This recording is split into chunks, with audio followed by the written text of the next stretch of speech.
अब प्लीज आप तो एक बार मेरी बात सुन ले, ऐसा नहीं है जैसा आप समझ रही हैं।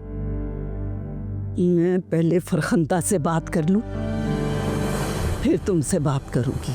जिंदगी ने हर कदम है आजमाया, कोई रिश्ता भी हमें ना रास आया।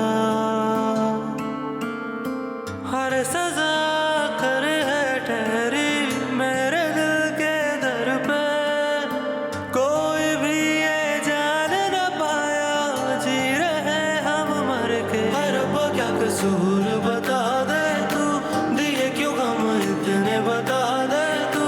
हर वो मिले, हर वो मिले।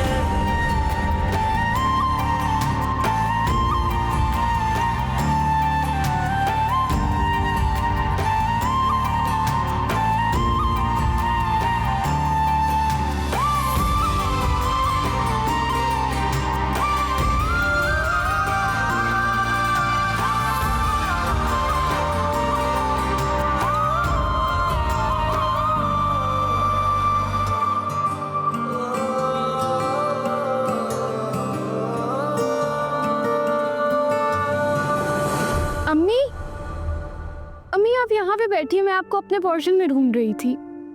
सहर तुम आ गई? क्या हुआ अम्मी, आप रो रही हैं? नहीं, कुछ भी नहीं।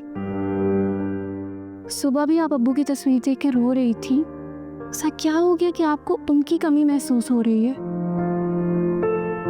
बस आज अपनी कमाईगी पर रोना आ गया मुझे।